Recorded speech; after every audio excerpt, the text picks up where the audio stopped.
तो नमस्कार दोस्तों, मैं हूं श्रवण कुमार और आप देख रहे हैं मेरा यूट्यूब चैनल संसार पीसेस। ये दोस्तों ये बिहार पुलिस का पार्ट 7 है। इसके पहले पार्ट 6 में अपलोड कर चुका हूं और ये मेरा सुपर फास्ट सीरीज चल रहा है जो कम टाइम में आपको अधिक से अधिक क्वेश्चन और सिलेक्टेड में करा सकूँ। आप अगर बिहार पुलिस या अदर स्टेट का तैयारी कर रहे हैं तो यह चैनल आपके लिए इम्पोर्टेंट और अच्छे साबित होने वाला है। तो चलिए हम बिना टाइम गवाए वीडियो को शुरू करते हैं। हाँ, अजय एक बात और बोलना चाहेंगे दोस्तों, अगर आप सरकारी जॉब की तैयारी करते हैं तो आप इस चैनल को सब्सक्राइब कर लीजिएगा ताकि मैं जब जब वीडियो अपलोड करूंगा उसका नोटिफिकेशन आपको मिल जाएगा तो आप देख सकते हैं, ठीक है। अदरवाइज कोई बात नहीं। चलिए हम वीडियो को शुरू करते हैं। तो चलिए ये हमारा समान ज्ञान हम लोग शुरू कर रहे हैं। पहला है आपका, देखिएगा कि लौह पुरुष किस महापुरुष को कहा जाता है। आपको मालूम होगा कि लौह पुरुष किस महापुरुष को कहा जाता है, तो सरदार वल्लभ भाई पटेल को कहा जाता है। यानी आयरन मैन ऑफ इंडिया किसे नाम से जाना जाता है, सरदार वल्लभ भाई पटेल को। अच्छा एक बात और पूछ लेता है, सरदार वल्लभ भाई पटेल को सरदार के उपाधि किसने दिया था। तो आपको मालूम होगा कि बरदौली सत्याग्रह में वहाँ के महिलाओं ने सरदार के उपाधि दिया था, ठीक है। इन्हें लौह पुरुष यानी आयरन मैन के नाम से जाना जाता है। नेक्स्ट क्वेश्चन है, देखिएगा नेताजी किस महापुरुष को कहा जाता है। तो आपको मालूम होगा कि नेताजी किस महापुरुष को कहा जाता है, तो सुभाष चंद्र बोस को कहा जाता है, ठीक है। अच्छा इनके जन्मदिन पर मनाया जाता है जैव प्रक्रम दिवस मनाया जाता है, ठीक है। नेक्स्ट क्वेश्चन की ओर बढ़ते हैं। नेक्स्ट क्वेश्चन है, दिल्ली स्थित लाल बहादुर शास्त्री का समाधि स्थल क्या है। तो पहला तो लाल बहादुर शास्त्री का समाधि स्थल का नाम है विजय घाट, और ये विजय घाट कहाँ पे है, तो ये दिल्ली में है, ठीक है। तो लाल बहादुर शास्त्री का समाधि स्थल जो है दिल्ली में है जिसका नाम है विजय घाट, और इनके द्वारा जय जवान जय किसान का नारा भी दिया गया था। तो पूछ लेता है कि जय जवान जय किसान के नारा किसने दिया था, तो लाल बहादुर शास्त्री ने दिया था, ठीक है। नेक्स्ट क्वेश्चन है कि महाभारत के रचयिता कौन है। तो आपको मालूम होगा कि महाकाव्य की संख्या 2 है, एक है रामायण और दूसरा है महाभारत। तो यहाँ पे महाभारत पूछा है कि महाभारत के रचयिता कौन था। आपको मालूम है महर्षि वेद व्यास। क्या नाम है, महर्षि वेद व्यास ने महाभारत का रचना किए थे। लेकिन आपसे रामायण को पूछ लेगा तो वाल्मीकि, क्या हो जाएगा, वाल्मीकि ने रामायण का रचनाकार है, ठीक है। और दोनों के दोनों क्या है, महाकाव्य हैं। चलिए नेक्स्ट क्वेश्चन की ओर बढ़ते हैं, और ऐसे ही वीडियो देखने के लिए आप चैनल को सब्सक्राइब कर ले संसार पीसीएस को, ताकि नोटिफिकेशन मिल सके, ठीक है। नेक्स्ट क्वेश्चन है कि अर्थशास्त्र नामक पुस्तक किसने लिखा था। देखिए तो अर्थशास्त्र पूछा है, तो अर्थशास्त्र नामक पुस्तक जो है ना चंद्रगुप्त मौर्य के जो गुरु थे जिसका नाम था चाणक्य या कौटिल्य, उसने अर्थशास्त्र नामक पुस्तक लिखे थे। लेकिन आपसे दोस्तों पूछ ले किया कि अर्थशास्त्र के पिता किसे कहा जाता है, तो आपको मालूम होना चाहिए अर्थशास्त्र के पिता किसे कहा जाता है, एडम स्मिथ को कहा जाता है। किसे कहा जाता है, एडम स्मिथ को कहा जाता है। नेक्स्ट क्वेश्चन देखिएगा है, जय जवान जय किसान के नारा किसने दिया था। अभी पता है लाल बहादुर शास्त्री, और लाल बहादुर शास्त्री का समाधि स्थल का नाम है विजय घाट, ठीक है। कहाँ है, विजय घाट, और विजय घाट कहाँ पे है, दिल्ली में है। अगला क्वेश्चन है संविधान सभा के अस्थाई। देखिएगा 2 क्वेश्चन इंपॉर्टेंट है यहाँ पे, VVI इसको आप VVI में लॉक कीजिएगा। संविधान सभा के अस्थाई पूछेगा कि कौन अध्यक्ष थे, तो आंसर होगा डॉक्टर राजेंद्र प्रसाद। और आपको मालूम होगा कि ये भारत के प्रथम क्या थे, राष्ट्रपति थे। क्या थे, राष्ट्रपति थे डॉक्टर राजेंद्र प्रसाद, ठीक है। जबकि पंडित जवाहरलाल नेहरू कौन थे, तो प्रधानमंत्री थे। तो क्वेश्चन यहाँ से पूछेगा कि संविधान सभा के अस्थाई अध्यक्ष, तो डॉक्टर राजेंद्र प्रसाद हो जाएगा। लेकिन क्वेश्चन पूछ लेगा कि अस्थाई अध्यक्ष कौन थे, तो याद रखिएगा सच्चिदानंद सिन्हा। किन्हें, सच्चिदानंद सिन्हा जो थे अस्थाई अध्यक्ष थे, जबकि अस्थाई अध्यक्ष कौन थे, डॉक्टर राजेंद्र प्रसाद। नेक्स्ट है कि संविधान सभा के प्रारूप समिति के अध्यक्ष कौन थे? तो आपको मालूम होगा प्रारूप समिति के अध्यक्ष जो थे डॉक्टर भीमराव अंबेडकर थे। कौन थे? भीमराव अंबेडकर थे।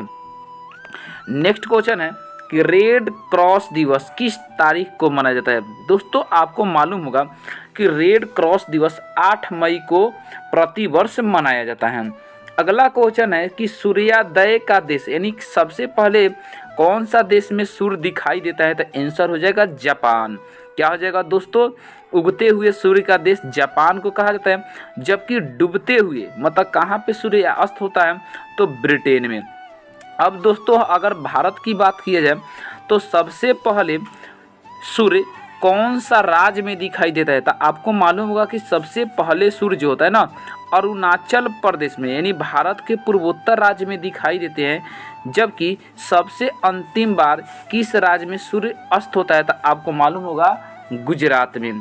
ठीक है, नेक्स्ट क्वेश्चन की ओर बढ़ते हैं। नेक्स्ट हमारा क्वेश्चन है कि अंतर्राष्ट्रीय महिला दिवस किस तिथि को मनाया जाता था? आपको मालूम होगा अंतर्राष्ट्रीय महिला दिवस यानी इंटरनेशनल वुमेन डे 8 मार्च को मनाया जाता है। ठीक है, इंटरनेशनल वुमेन डे कितने कब मनाया जाता है? 8 मार्च को। नेक्स्ट क्वेश्चन है कि क्षेत्रफल के दृष्टि से भारत में सबसे छोटा राज्य कौन है? तो क्षेत्रफल के दृष्टि से सबसे छोटा राज्य कौन है? गोवा है। आप हमें कमेंट करके बताइए कि क्षेत्रफल के दृष्टि से भारत में सबसे बड़ा राज्य कौन सा है? ठीक है, सबसे छोटा राज्य तो गोवा है, तो सबसे बड़ा राज्य कौन सा है आपको कमेंट में बताना है। वीडियो को स्किप करके आप बताएं फिर आगे बढ़े। ठीक है, चलिए नेक्स्ट क्वेश्चन है कि ओमन किस राज्य के प्रसिद्ध त्यौहार है? तो ओमन किस राज्य के प्रसिद्ध त्यौहार है? केरल का ये प्रसिद्ध त्यौहार है। नेक्स्ट क्वेश्चन है कि दिल्ली भारत की राजधानी कब बनी?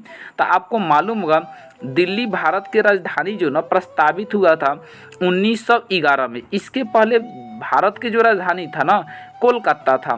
तो आपको मालूम होगा 1911 में भारत की राजधानी दिल्ली बनाया गया, इसके पहले कोलकाता था। ठीक है, नेक्स्ट क्वेश्चन है सबसे चमकीला ग्रह कौन सा है? दोस्तों आपको मालूम होगा कि सबसे चमकीला ग्रह कौन सा है? शुक्र है।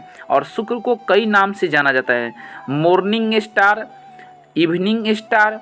सबसे चमकता हुआ ग्रह कौन सा है? सबका सब शुक्र है। पृथ्वी के बहन, पृथ्वी के मौसी, पृथ्वी के सौतन, सब किसे कहा जाता है? शुक्र ग्रह को कहा जाता है। ठीक है, आपको मालूम होगा कि ग्रह जो होता है ना कुल ग्रह की संख्या कितना है? 8 है, जिसमें से 4 जो है ना आंतरिक ग्रह है और 4 जो है बाह्य ग्रह है। ठीक है, चलिए नेक्स्ट क्वेश्चन की ओर बढ़ते हैं। आपको ग्रह के ऊपर आपको पूरे वीडियो में डिटेलिंग से बना चुका हूं। अगर आप नहीं देखे तो जाकर कमेंट में मैं उसका लिंक दे दूंगा, आप इसे या आई बटन पे आपको दिखाई देगा, जाकर के देख लीजिएगा। ठीक है, नेक्स्ट क्वेश्चन है आपको कि भारत के राष्ट्रीय पशु कौन सा है? तो पशु की बात कर रहे हैं तो कौन सा है? बाघ है। जबकि भारत के राष्ट्रीय पक्षी की बात की जाए तो कौन सा है? मोर है। ठीक है, मोर है। अब बात की जाए भारत के राष्ट्रीय जलीय जीव, तो आपको मालूम हुआ भारत के राष्ट्रीय जलीय जीव कौन सा है? तो गंगा के डॉल्फिन है, गंगा डॉल्फिन है। जबकि राष्ट्रीय फल की बात की जाए तो राष्ट्रीय फल कौन सा है? आम है। ठीक है, आम। चलिए नेक्स्ट क्वेश्चन है आपका कि भारत के राष्ट्रीय फूल कौन सा है? तो आपको मालूम होगा भारत के राष्ट्रीय फूल कौन सा है? कमल है। ठीक है, जबकि राष्ट्रीय पेड़ की बात करें, भारत के राष्ट्रीय पेड़ कौन सा है? बरगद है। अगर मैं भारत के राष्ट्रीय खेल की बात करें तो भारत के राष्ट्रीय कौन सा खेल है? हॉकी है। ठीक है, चलिए नेक्स्ट क्वेश्चन की ओर बढ़ते हैं। नेक्स्ट क्वेश्चन है कि भारत के राष्ट्रीय झंडा में लंबाई, ध्यान में रखिएगा, पहले लंबाई बाद में चौड़ाई पूछा है। तो लंबाई और चौड़ाई का अनुपात कितना है? 3:2 है। जबकि अगर पहले चौड़ाई और लंबाई पूछ लेगा, पहले चौड़ाई पूछेगा तो 2 और लंबाई पूछेगा तो 3। ये ध्यान में रखिएगा, ये क्वेश्चन कई बार इंपॉर्टेंट बन चुके हैं और लोग कन्फ्यूजन में गलत करते हैं। नेक्स्ट क्वेश्चन है कि भारत के राष्ट्रीय गान किसने लिखा था? तो आपको मालूम हुआ भारत के राष्ट्रीय गान जन गण मन किसने लिखा है? तो रविंद्रनाथ टैगोर ने। कब? 1911 के कोलकाता अधिवेशन में पहली बार गाया गया था। ठीक है, इसलिए उस वक्त इसे मॉर्निंग सॉन्ग ऑफ इंडिया के नाम से जाना जाता है। तो राष्ट्रीय गान किसने लिखा है? तो रविंद्रनाथ टैगोर ने। लेकिन अगर गीत कह देगा जिसको किसने लिखा है, तो वंदे मातरम। राष्ट्रीय गीत कौन सा है? वंदे मातरम। ठीक है। नेक्स्ट क्वेश्चन है कि भारत के राष्ट्रीय गीत किसने लिखा है? तो आपको मालूम होगा वंदे मातरम जो राष्ट्रीय गीत है वो बंकिम चंद्र चटर्जी ने लिखे हैं। किसने लिखे हैं? बंकिम चंद्र चटर्जी ने। नेक्स्ट क्वेश्चन को बढ़ते हैं। महात्मा गांधी को राष्ट्रपिता सबसे पहले किसने किया था? तो नेताजी सुभाष चंद्र बोस ने पहली बार राष्ट्रपिता के नाम से संबोधित किए थे। पिछले क्लास में मैं पढ़ा चुका हूँ कि हमारा राष्ट्रीय पंचांग कौन सा है? तो शक संवत पे आधारित है। ठीक है। नेक्स्ट उठा है कि राष्ट्रगान गाने की अवधि कितना होता है? राष्ट्रगान गाने की अवधि जो होता है 52 सेकेंड का होता है, जबकि आखिरी लाइन जो गाने का लाइन जो होता है मात्र 20 सेकेंड का होता है। तो ध्यान रखिए, पूरे गाना गाने का 52 सेकेंड, जबकि आखिरी जो होता है उसको 20 सेकेंड में गाया जाता है। ठीक है। नेक्स्ट क्वेश्चन है रेडियो एक्टिव की खोज किसने की थी? तो रेडियो एक्टिव के खोज हेनरी बेकुरल ने की थी और इन्हीं के खोज के लिए इन्हें नोबेल प्राइज भी मिला था। पेसमेकर संबंधित हैं, तो पेसमेकर किससे संबंधित हैं? हृदय रोग से संबंधित हैं। नेक्स्ट क्वेश्चन की ओर बढ़ते हैं। नेक्स्ट क्वेश्चन है मानव शरीर की किस ग्रंथि को मास्टर ग्रंथि कहा जाता है? तो मानव शरीर के किस ग्रंथि को मास्टर ग्रंथि के नाम से जाना जाता है? पीयूष ग्रंथि को कहा जाता है। किसे कहा जाता है? पीयूष ग्रंथि को। कार्बन का सर्वाधिक शुद्धतम रूप कौन सा है? तो हीरा है। कार्बन का शुद्धतम रूप कौन सा है? हीरा है। ठीक है। एक्सरे का आविष्कार किसने किया था? तो एक्सरे का आविष्कार किया था रेंट जॉन ने किया था। किसने किया था? रेंट जॉन ने किया था। किस धातु का प्रयोग मानव द्वारा सबसे पहले किया गया था? तो किस धातु का प्रयोग सबसे पहले मानव द्वारा किया गया था? तो तंबाकू का प्रयोग किया गया था। ठीक है। नेक्स्ट क्वेश्चन है कि अंतरिक्ष यात्री को बाहर आकाश कैसे दिखाई देता है? तो अंतरिक्ष से आप देखिएगा आकाश को तो काला दिखाई देगा, जबकि पृथ्वी से आकाश को देखिएगा तो आपको नीला दिखाई देगा। किसके कारण? प्रकाश के प्रकीर्णन के कारण। ठीक है। अगला देखिएगा दूरबीन का आविष्कार किसने किया था? तो गैलीलियो ने किए थे। किसने किया था? गैलीलियो ने किया था।